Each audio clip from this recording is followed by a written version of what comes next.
அஸ்ஸலாமு அலைக்கும். எல்லாம் எப்படி இருக்கீங்க? இன்னைக்கு நம்ம டிஃப்ரெண்ட்டாக ஒன்று என்ன செய்ய போகிறோம் அப்படின்னா, ஒயிட் பட்டாணி இருக்குது பார்த்தீங்களா, வெள்ளை பட்டாணி.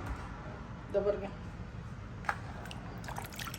வெள்ளை பட்டாணி ஒயிட் கிரேவி, முந்திரி போட்டு முந்திரி கிரேவி தான் நம்ம இன்னைக்கு செய்ய போகிறோம். ஒயிட் பட்டாணால நம்ம வந்து முந்திரி போட்டு ஒயிட் கிரேவி செய்ய போகிறோம். கோதுமை மாவு, வீட் பராட்டா, அப்புறம் பீஃப் சூப்பு, இது மூணும் தான் இன்னைக்கு நம்ம செய்ய போகிறோம். ஃபஸ்ட்டு நம்ம என்ன செய்கிறோம் அப்படின்னாக்கா, ஃபஸ்ட்டு நம்ம சூப்பு செஞ்சுக்கலாம். இந்த நான் வந்து காலில் செஞ்ச சூப்பு வந்து ஏற்கனவே நம்ம சேனலில் இருக்குது, வேணுண்டாலும் நீங்கள் அதை பார்த்து செஞ்சுக்கலாம். அப்படி இல்லை அப்படின்னா நான் பீஃபோட காலில் இன்னைக்கு நான் சூப் செய்ய போகிறேன். எதுக்கு வேண்டி அப்படின்னா, முட்டு வலிக்காக இதை சாப்பிடணும், நல்லது அப்படின்னு சொன்னாங்க. அதனால நம்ம ஆட்டுக்கால் எப்படி செய்வோமோ அதே மாதிரியே கால் பீஃபோட சூப்பும் நம்ம இன்னைக்கு செய்ய போகிறோம். நான் வந்து அதில் ஒரு 3 பீஸு எடுத்திருக்கேன். இது வந்து ஆட்டுக்கால் 2 கால், இதை தான் இன்னைக்கு நம்ம சூப் செய்ய போகிறோம். இதுக்கு நான் நல்லா 1 லிட்டரு தண்ணி போட்டுக்கிறேன். உங்களுக்கு எவ்வளோ தண்ணி வேணுமோ நீங்கள் அவ்வளோ போடுங்க. நமக்கு வந்து தண்ணி, நமக்கு சூப்பு எவ்வளோ வேணும், நம்ம வந்து இப்போ இது ஒரு 6 சிட்டிக்கிட்ட நம்ம விடுவோம்.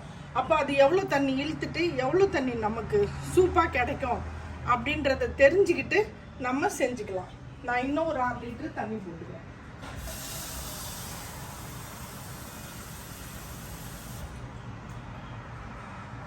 நான் இன்னும் ஒரு 6 லிட்டரு தண்ணி போட்டுறேன். அதில் என்ன போடணுன்னா, மெழுகு ஜீரகம் 1/2 ஸ்பூன் இதை குத்தி வச்சுருக்கேன், இதை போட்டுருவோம். இஞ்சி பூண்டு பேஸ்ட்டு 1/2 ஸ்பூன், 1 வெங்காயம், 2 கட்டி பூண்டு, இதை எல்லாத்தையும் இதில் போட்டுருவோம். இதுக்கு தேவையான உப்பு இதையும் இதில் போட்டுட்டு நம்ம மிக்ஸ் பண்ணிட்டு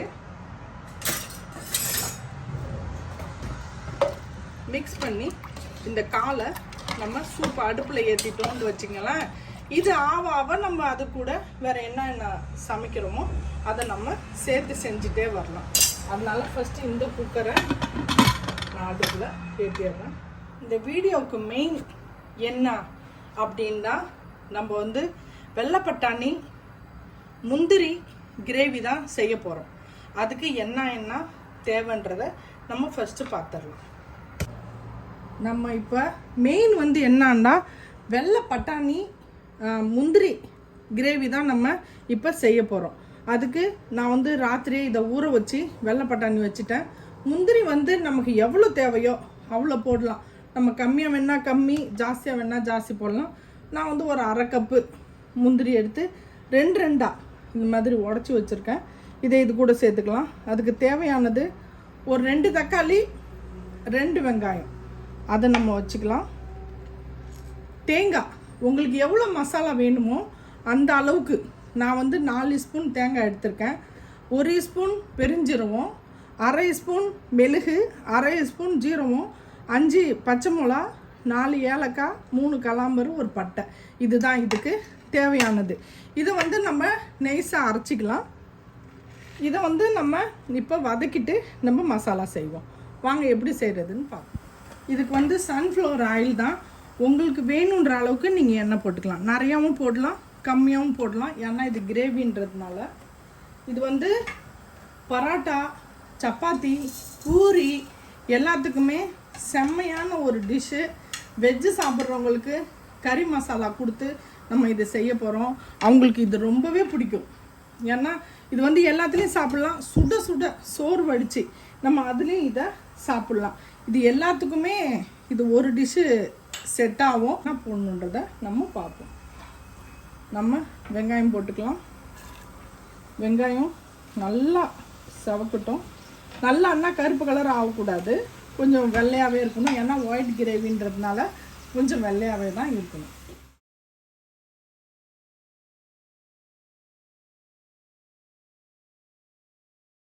இப்போ 1.5 ஸ்பூன் இஞ்சி பூண்டு பேஸ்ட்,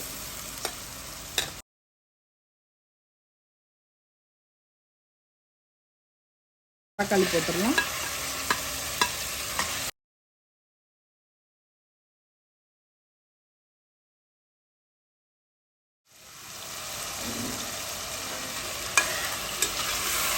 இஞ்சி பூண்டு மசாலா போயிடுச்சு. தக்காளி சுட்டு விட்டால் வெந்துடும்.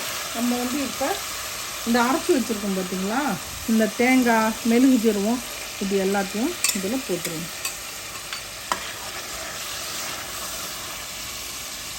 முந்திரி, வெள்ளை பட்டாணி.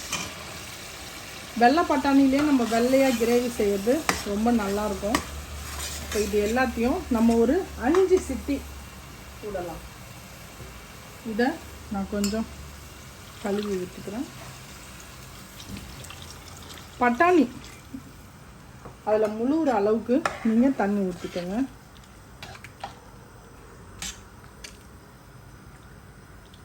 ஒயிட் கிரேவியில் பெரும்பாலும் தக்காளி போட மாட்டாங்க. ஆனால் நமக்கு கொஞ்சம் கிரேவி தேவைன்றதுனால நம்ம தக்காளியை கட் பண்ணி போட்டிருக்கோம். அதனால் அதில் கொஞ்சம் ரெட்டிஷ் கலர் வரும். ஓகே, இதை இப்போ நம்ம மூடி வச்சுட்டு ஒரு 5 சிட்டி வந்ததுக்கப்புறம் நம்ம திறந்து பார்க்கலாம். சன்னா 4 சிட்டி விட்டு இப்போ நம்ம திறப்போம். பாருங்கள் எப்படி இருக்குதுன்னு. இங்கே பாருங்கள், நான் திறந்து பார்த்தேன், சும்மா செம்மையாக இருக்குது. இங்கே பாருங்கள், ஊற்றின தண்ணிக்கும் எல்லாம் நல்லா வெந்துருச்சு. இப்போ இது உங்களுக்கு இப்படியே வேணும்னா நீங்கள் இப்படி வச்சுக்கலாம்.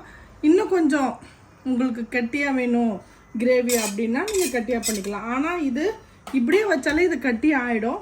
இதில் மல்லித்தலை மட்டும் போட்டு நம்ம இதை ரெடி ஆக்கிடுவோம். இதுவும் ஆயிடுச்சு. இப்போ சூப்பும்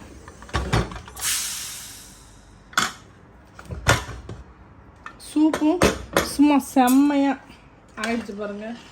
காலையெல்லாம் வெந்துருச்சு. இங்கே பாருங்கள், இதை இப்போ நம்ம இப்படியே வேணும்னாலும் குடிச்சிக்கலாம். கொஞ்சம் நல்லா கொஞ்சம் கெட்டியாக வேணும் அப்படின்டாக்கா கார்ன்ஃப்ளவர் ஒரே ஒரு ஸ்பூன் தண்ணியில் கரைச்சி இது சூடாக இருக்கும் போதே போட்டு கிண்டிட்டு மூடி வச்சிடணும். அவ்வளோதான், சூப்பும் நமக்கு ரெடி ஆயிடுச்சு. இது ரெண்டும் ஆயிடுச்சு. இப்போ நம்ம அடுத்தது என்ன செய்ய போகிறோம் அப்படின்னா, கோதுமை மாவு நம்ம சப்பாத்திக்கு எப்படி பிசைவோமோ அதே மாதிரியே கொஞ்சம் சால்ட்டு, கொஞ்சமாக எண்ணெய் போட்டு நம்ம மாவு பிசைஞ்சு வச்சுருக்கோம். இதில் தான் நம்ம இப்போ பரோட்டா அடுத்தது சுட போகிறோம். அடுத்தது பரோட்டா சுட்டுட்டு உங்களை நான் பார்க்குறேன்.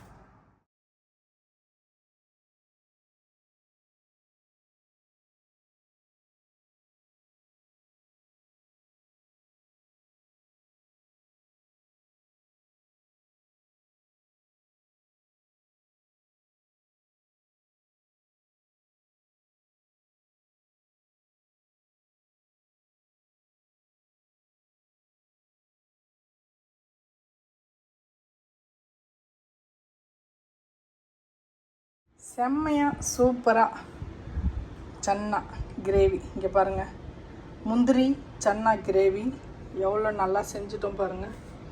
அதே மாதிரி வீட் பரோட்டா வீட்டில் செஞ்சது.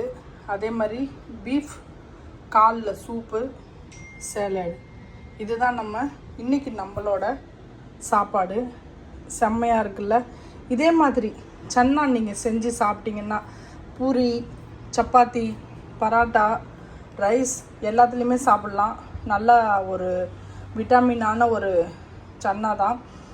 சாப்பிட்டா ரொம்ப நல்லது. இந்த வெயில் காலத்தில், குளிர் வெயில் காலத்தில் நமக்கு உடம்புக்கு கொஞ்சம் நல்லாயிருக்கும். அதே மாதிரி சன்னா ஐட்டம்ஸுங்களை நிறையா சாப்பிடுங்க. ஒயிட் சன்னா முந்திரி கிரேவி நீங்களும் செஞ்சு பாருங்கள்.